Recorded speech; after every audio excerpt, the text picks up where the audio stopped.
آج کے اس مختصر سے موضوع میں امر بالمعروف و نہی عن المنکر ایک ایسا موضوع ہے کہ جسے اللہ رب العزت نے آقا صلی اللہ علیہ وسلم کی امت کا ایک نمایاں ممتاز قرار دیا۔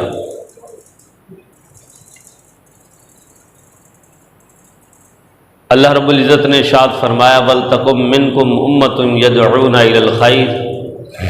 کہ اے میرے حبیب صلی اللہ علیہ وسلم تمہاری امت میں ایک ایسا بھی گروہ ہونا چاہیے جو یدعون الی الخیر، جو نیکی کی دعوت دیتا رہے، وَيَأْمُرُونَ بِالْمَعْرُوفِ، خیر کی طرف بلاتا رہے، نیکی کی دعوت دیتا رہے، وَيَنْهَوْنَ عَنِ الْمُنْكَرِ، اور برائی سے روکے، وَأُولَئِكَ هُمُ الْمُفْلِحُونَ، اور یہی لوگ ہیں جو کامیاب ہونے والے ہیں، فلاح پانے والے ہیں۔ پھر اللہ رب العزت نے ارشاد فرمایا، حضرت عیسیٰ اور داؤد علیہ السلام کی قوموں کی طرف امت کی طرف جو ہے یہ ارشاد فرماتے ہوئے رب ذوالجلال نے فرمایا لعن الذین کفروا من بنی اسرائیل علی لسان داؤد وعیسی ابن مریم ذالک بما عصوا وکانوا یعتدون کانوا لا یتناہون عن منکر فعلوہ لبئس ما کانوا یفعلون۔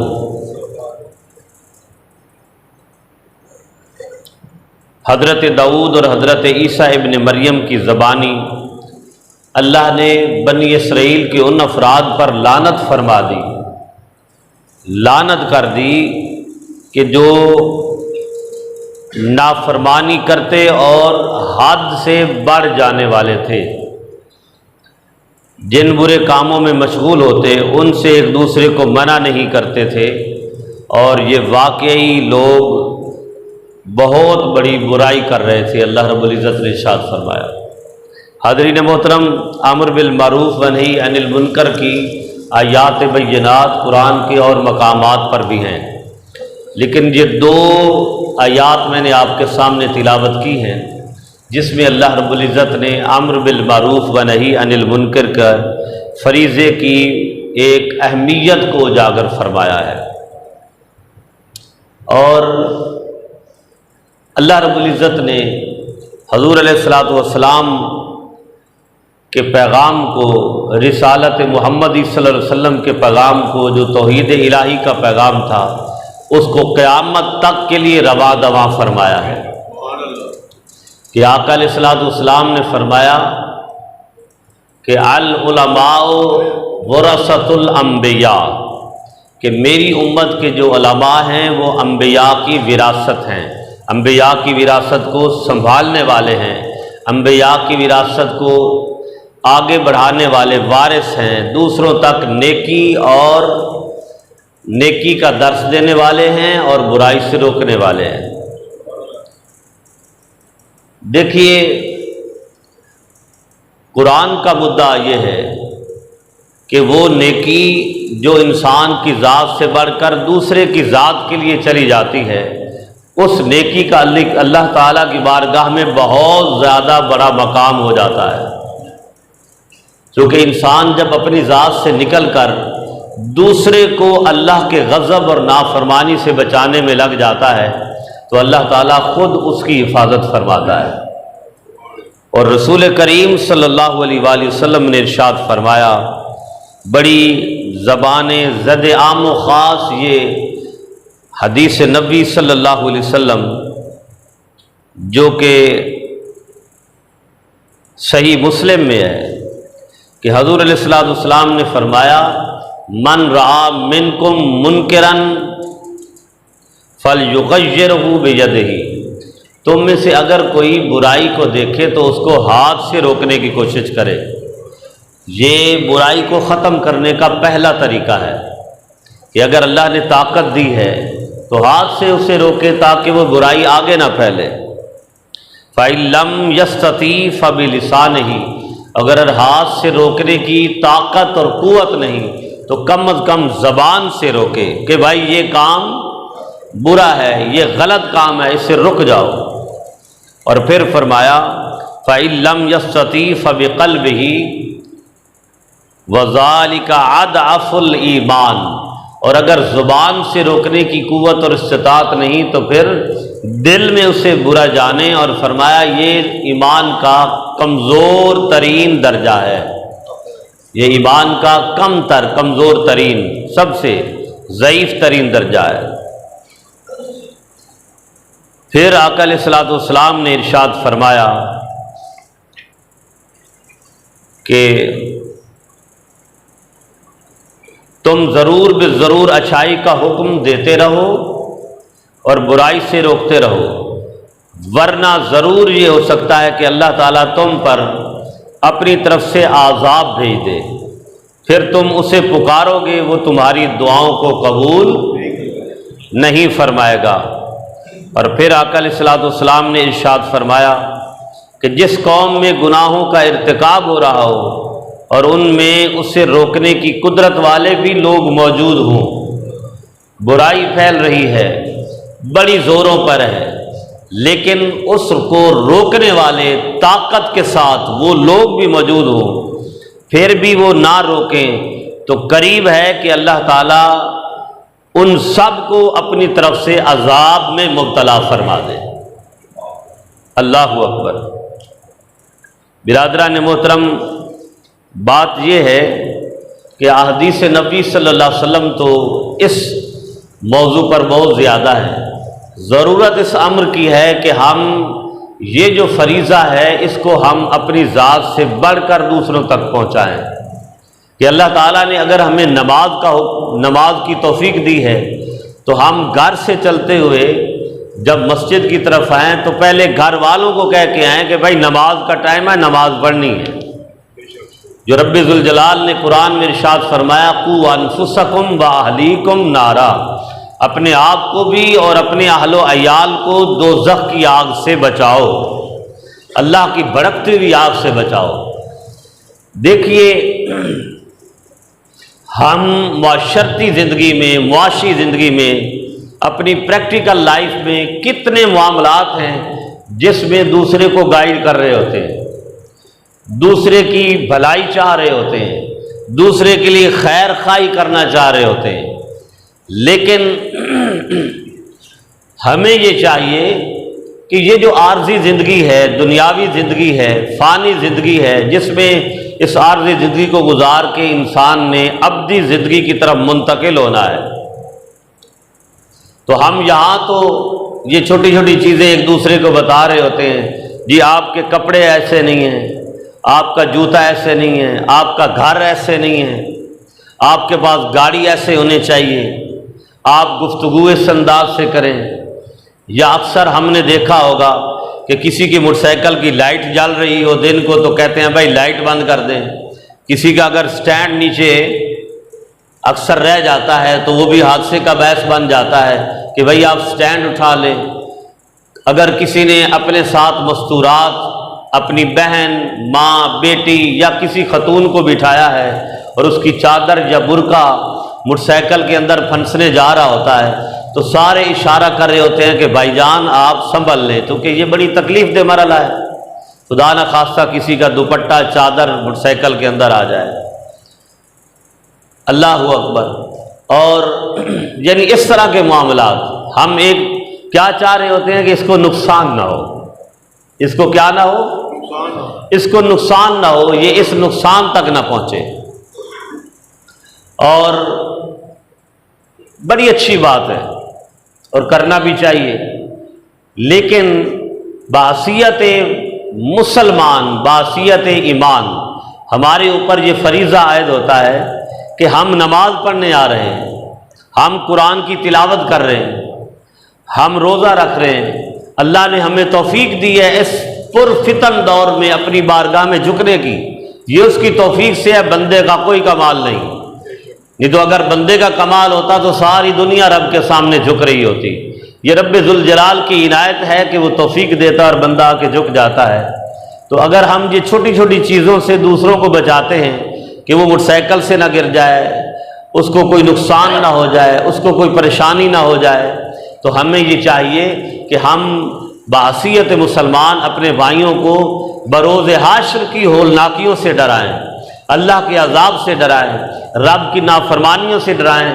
اور یہ دل میں خواہش رکھیں کہ یا اللہ اگر مجھے تو نے ہدایت اور توفیق دی ہے تو مجھے اگر اپنی ابدی نعمتوں سے سرفراز فرمائے گا تو میرا پڑوسی بے نمازی ہے، میرا گھر والا بے نمازی ہے، میرے گھر والے بے نمازی ہیں، یا اللہ انہیں بھی میری طرح ہدایت نصیب فرما۔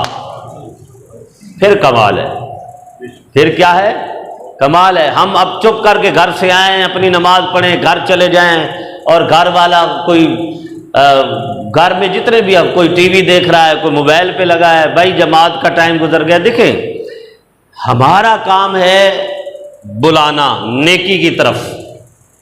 نیکی کی طرف بلانا، برائی سے روکنا۔ یہ اللہ تبارک و تعالیٰ، ایک تو دیکھیے ایک مخصوص طبقہ ہے علماء کا، اہل واعظین کا، جنہوں نے اللہ اور اس کے رسول صلی اللہ علیہ وسلم کے بتائے ہوئے اصولین کو، احکامات کو، اور جتنے بھی معاملات ہیں اس میں اللہ تبارک و تعالیٰ نے انتخاب فرمانا ہے کہ انہوں نے اللہ کے دین کی طرف بلاتے ہی رہنا ہے۔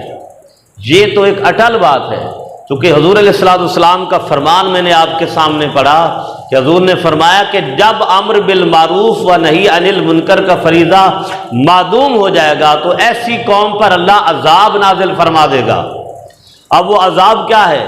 یہی عذاب، ابتلائیں، آزمائشیں، بیماریاں، پریشانیاں، گھریلو ٹینشنیں، آپس میں نوک جھوک، ذہنی کوفتیں، اولاد ماں باپ کا نہیں مانتی، ماں باپ جو ہے وہ گھر میں ایک دوسرے کے ساتھ میاں بیوی کی نہیں بنتی، رشتہ داروں کی نہیں بنتی، صلہ رحمی ختم ہو رہی ہے، معاشرتی آداب ختم ہو رہے ہیں، ایک دوسرے کو برداشت کرنا ختم ہو رہا ہے۔ یہ سارے معاملات ہیں۔ ضروری نہیں کہ اللہ کا عذاب کوئی آسمانوں سے پتھروں کی شکل میں نازل ہو یا کوئی اور ہو، اللہ تعالیٰ نے اپنے حبیب کے صدقے ہمیں محفوظ رکھنا ہے قیامت تک، قیامت تک۔ لیکن یہ بھی تو عذاب ہے، گھر میں کھانا بھی پکا ہے، گھر میں ساری تعیشات بھی ہیں، نعمتیں بھی ہیں، اگر لڑائی شروع ہو گئی، آپس میں ذہنی کوفتیں شروع ہو گئی، میاں بیوی کی لڑائی، بچوں کی لڑائی، آپ خود بتائیے اس پکے ہوئے کھانے کو کیا کرنا ہے؟ کیا خیال ہے جی؟ تو یہ چیزیں کب ہوں گی کہ جو ایک ذاتی حیثیت سے بھی اللہ نے مجھے نیکی کی توفیق دی ہے، حضور علیہ الصلوۃ والسلام کے حکم کے مطابق، وہ بھی میں دوسرے کو کہہ دوں میرے پاس ڈانگ سوٹا نہیں ہے، میرے پاس کوئی ہتھیار نہیں ہے کہ میں کسی کی کن پٹی پہ رکھ دوں کہ بھئی آپ نے نماز پڑھنی ہے، نہیں تو میں تو آپ کو شوٹ کر دوں گا۔ نہیں، یہ بات نہیں ہے۔ پولائٹنس کے ساتھ، نرمی کے ساتھ ایک دفعہ کہہ دیں اللہ اکبر، ہمارا فریضہ ادا ہو گیا۔ حضور علیہ الصلوۃ والسلام نے ارشاد فرمایا کہ ایک شخص کو بروز حشر لایا جائے گا، بروز حشر لایا جائے گا اللہ کی بارگاہ میں، اس کی اولاد، اس کے بیوی، اس کے بچے، یعنی وہ کہیں گے یا اللہ یہ خود نماز پڑھتا تھا، یہ خود قرآن کی تلاوت کرتا تھا، یہ خود نیکیاں کرتا تھا، لیکن اس نے آج تک یعنی زندگی میں کبھی ہمیں کہا ہی نہیں کہ تم بھی نماز پڑھ لو، اس نے زندگی میں کبھی کہا ہی نہیں کہ تم بھی اللہ کی بارگاہ میں سجدہ کر لو یا نیکی کر لو۔ یہ صورتحال جب اللہ کی بارگاہ میں اولاد پیش کرے گی، اولاد پیش کرے گی تو اللہ تعالیٰ فرمائے گا اس کی نیکیاں اس کی اولاد میں بانٹ دو، اس کی نیکیاں اس کی بیوی کو دے دو، اس کی نیکیاں اس کے گھر والوں کو دے دو،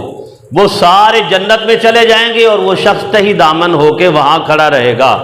اب اللہ کا فضل ہے تو اس کی بخشش ہو جائے، مگر اس کا اعمال نامہ بالکل صاف ہو جائے گا، کیونکہ وہ اولاد کہے گی یا اللہ بے شک ہم مانتے ہیں کہ ہم بے عمل تھے، لیکن ہمارے باپ نے تو ہمیں روکا ہی نہیں۔ اس کا یہ فریضہ تھا، کیونکہ رب ذوالجلال کے محبوب نے فرمایا کلکم راعٍ وکلکم مسئول عن رعیتہ،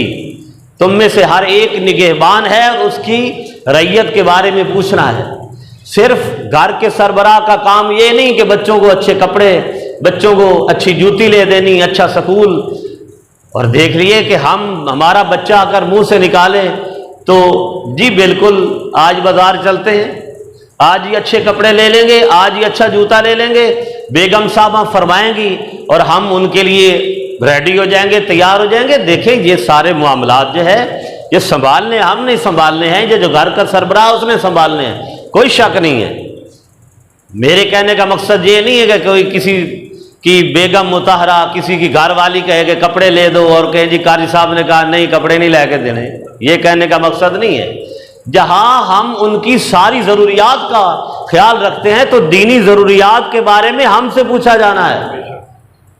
ہم سے پوچھا جانا ہے کہ آپ نے اچھا گھر بھی لے دیا، گاڑی بھی لے دی، موٹر سائیکل بھی بچے کو لے دی، اچھے سکول میں بھی ڈال دیا،